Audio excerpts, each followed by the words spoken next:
So a website, Simply Ball Dropping, we covered them once before, decided that Caitlin Clark and Angel Reese are like Bird and Magic, and there's a conspiracy against Angel Reese, Rob. Hello, everybody, and welcome to the channel. I'm Mark. And I'm Rob.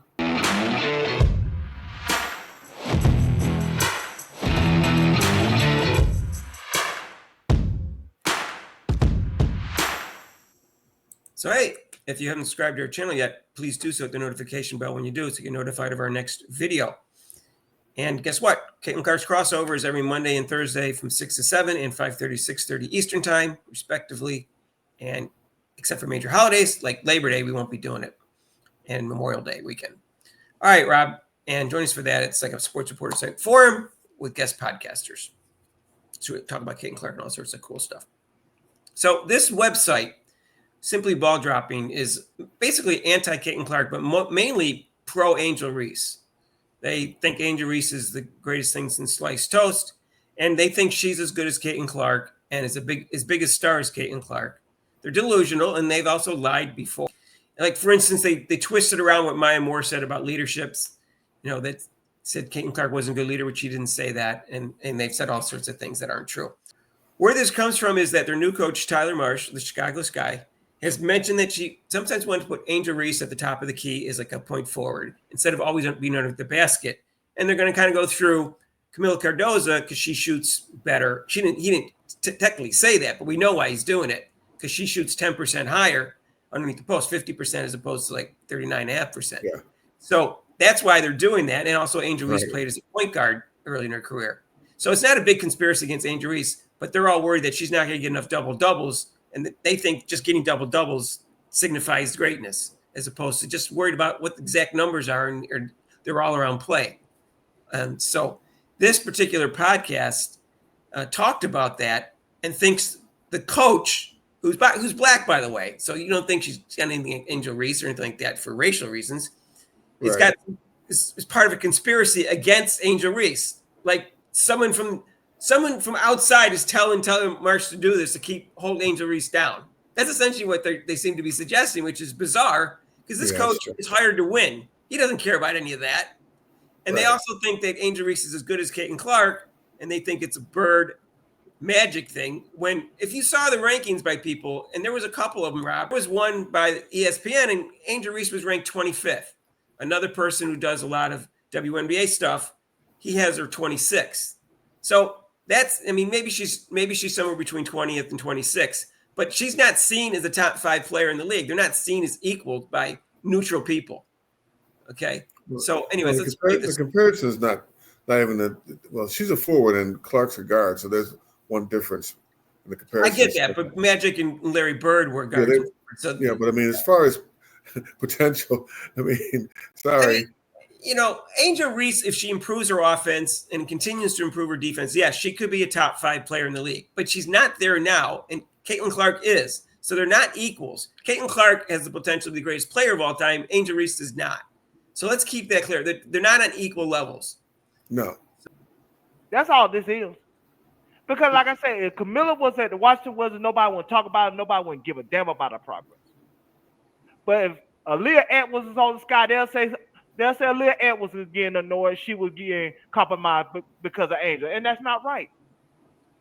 I'm just tired of the lies. And I'm tired of the bull crap that people want to spin because they just don't want to come out and really say what the real issue is. And like I told you yesterday, Lakeisha, the real issue is this. Mm-hmm. They are so afraid of Angel stardom getting to a point where she has to share it with Caitlin. Because in all actuality, it's Magic and Bird, but they really want it to be Michael Jordan. They really want this era to be Caitlin Clark and nobody else. Mm-hmm. And the idea that she would have to share this era with somebody that is just as big of a star as she is scares the hell out of them. Because especially them conservative white men that really pushes this Caitlin Clark narrative, they have a big agenda at hand. And it's in their best interest to protect her legacy more than anything. So they will do anything and everything to try to make Angel's life a living hell, including using Camila as some kind of scapegoat. Poor Angel. There's these mysterious white people with a gun to the black coach's head to hold down Angel Reese because they're saying, listen, you can't let Angel Reese shine this year. We can't let you do that. And black coach is just going, okay, yeah, I'm going to hold down this black woman too. The master tells the coach you can't be letting Angel Reese be probably got to have the white girl in there. That's what the master's telling them. What are you talking about, you goofs? A bunch of goofs. First off, Mark, I almost had to go into see if I had to go into the translate what he was saying for you. Well, I know she's not the normal simply ball dropping. I forget his guy's name. He's the host of the show, but then he has other people on when he goes live and when he does live podcasts. And this is what this is from. He has like 3 or 4 people, 6, 5, and a couple women come on, a couple guys come in, and they all talk about it. And they all have the same theories about Angel Reese. You heard her say that Angel Reese is as good as Caitlin Clark. She's his biggest star. Neither one of those is true. Okay, we know we've gone over the attendance and we've gone over the TV viewership and everything like that. And we can see the results for first team all pro for Caitlin Clark and nothing for Angel Reese. And we can see that she was 4th in the MVP voting, 1 Rookie of the Year. So they're not at the same level from neutral standpoint. And, even if you're not a Caitlin Clark fan, I think you'll admit. Poor Angel Reese was getting picked on. Poor Angel Reese. They pick on her. Oh, no. No one's afraid of her stardom. If she became, it's good for the league if Angel Reese is a big star, Rob. If she can draw more fans and more TV viewership, that's good for the league. And that's good for the Fever in terms of when they play the Chicago Sky, they'll get higher ratings. And I'm all for that. That's fine. But this coach is not part of some conspiracy to hold down Angel Reese. It's his game plan. It isn't some white people forcing him to do it. It's not. Yeah, I mean, he's not going to fall for that. I mean, hopefully he's going to be like me, and just ignore that and say, this is my team. This is the way I'm running it. I don't care what you're talking about. This is the way I feel that I can get some wins, more wins than last year. And supposedly the better coach with Teresa Weatherspoon, who was supposed to be a great coach. So I think his idea is much better. Mark, I think he's doing the right idea by posting up Cardoza because she can make the layups, unlike Reese. Right, well, that makes sense. We know what happened last year. Teresa Weatherspoon favored Angel Reese, and she thought maybe if I give her a lot of touches and really make her star and give her the minutes, she can get Rookie of the Year. And she wanted a black person to be Rookie of the Year, apparently, because she's black. I don't know why, but she was forcing that on the league. And Marina Maravy asked for trade. Camila Cardoza did start the year injured, but even then, during the double-double streak, Rob, for some reason, even though she was playing well in particular games, she got taken out and they put another person in. They didn't want Angel Reese's rebounds to go away because Camila Cardoza is a good rebounder because she's 6'7". Right. They were taking her out. She come in and for like 5-6 minutes, she'd make a big impact with defense, rebounding, and actually scoring. And all of a sudden, she'd be out of the game. It's like, why are you taking her out? She's making an impact in the game. We know why now. Yeah, and they had both of them in the post, and and this coach is just trying to put some variety to the offense and trying to win because they didn't make the playoffs last year, Rob, and they had some talent on their team, including Kennedy Carter, and they still didn't make the playoffs. And he's saying, no, we need to have more variety, and this is probably good for the team, and it's not a big conspiracy against Angel Reese. And it's not saying she's going to be up at the top of the key all the time, just sometimes. It's so silly. It's like Caitlin Clark fans get all upset when Stephanie White says, oh, she's going to play off the ball sometimes. Well, they're imagining what happened last year where she played off the ball and nobody set a screen or nobody gave her the ball back.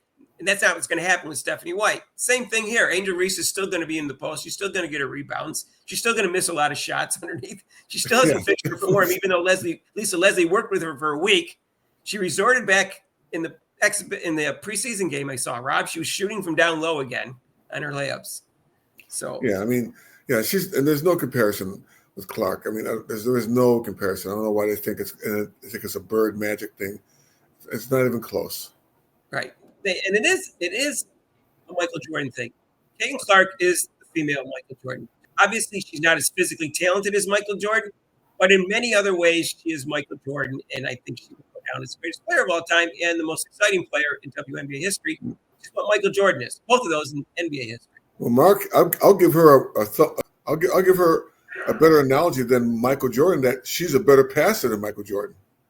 Oh, that's true. But Michael Jordan was an underrated passer. He's an excellent passer, but Caitlin Clark is already the greatest passer in women's basketball history and the greatest point guard in the WNBA history. Already she is, and she's going to go down as that. And in addition, Rob, I would say even if you throw in the NBA best passers of all time, she's already in the top 20 in basketball history, in my opinion. And I'm not saying she's top 5 already, you know, as good as Magic or anything like that, but she's close. She's getting close to that, Rob. You saw how she developed last year. Her passing got better every year since her freshman year in college. And she's a phenomenal passer. And now she has players who will actually be able to handle the passes and make the shots. Her assists are definitely going to go up this year. Yeah, and her turnovers are going to go down. But I thought it was hilarious, so I had to play this. Yeah, you know, it's not always easy to understand what she was saying, and the grammar's not always good on this channel either. Like I said, I was going to have to translate for you, Mark, but I don't want to say anything. They simply ball drop and always talks in double negatives. And I pointed that out to him, and he said, "You're making fun of my grammar, telling lies." I go, "No, I was just telling the truth." I speak jive, yeah. So there was another take on this too, but the other one wasn't as important as this one. There was two. This was from Ken Swift's column. Shout out to him. He's on vacation in Japan for 2 weeks. But I thought this was hilarious that somehow people got in the coach's head to do this, to hold Angel Reese down. Where does that come from? There doesn't have to be something behind the theory besides the fact that the coach is doing this. Doesn't have to be some indication that someone's influencing him for them to come up with. Mark, he's black, so he should follow the black way. What is he doing? So if he's not following the black way, there must be some other influence from the outside for him to. They hired him to win games, not to make Angel Reese a double star. So that's just the way it is. Right. If she gets doubles, fine. But that's not his goal. His goal is for them to win games. And if they can't see that, they're just ridiculous. He's not going to put her back in just to try to break a record like Witherspoon did, you know, and force the players to pass it to her. That was awful. That was awful. And that's why she's gone. And that's why they have a new coach. Well, that's one of the reasons. Yeah, the other reason is that she kind of like promoted hacking people and attacking people. Yeah. That's two of them were white players. Right. First it was Caitlin Clark, and then it was Marina Raber after she left the team. Kennedy Carter hit her, and she seemed to be okay with that. She didn't do anything to her players, didn't discipline them, didn't even criticize it afterwards. She was a terrible coach. Rob hates her even more than I do. You're being nice. You said terrible. I can say some other words, but well, she was unethical too. We're a family show, so I can't say what I really want to say. All right. Let us know what you think down below. You think these people are delusional or crazy? I think they're from outer space, Rob. I don't know where they're coming from. I don't know where the heck they're coming from. Podcast, Rob, they're all the same way. They think Angel Reese is the greatest player in the history of the WNBA. And that greatest player since cornbread. Yeah, not just greatest player ever, and the bigger star. They think Asia Wilson and Angel Reese are the face of the league. They don't think Caitlin Clark is. They actually think that on that channel. I'm telling you that. Left out Collier. I mean, poor Collier. She's like, wait a minute, excuse me.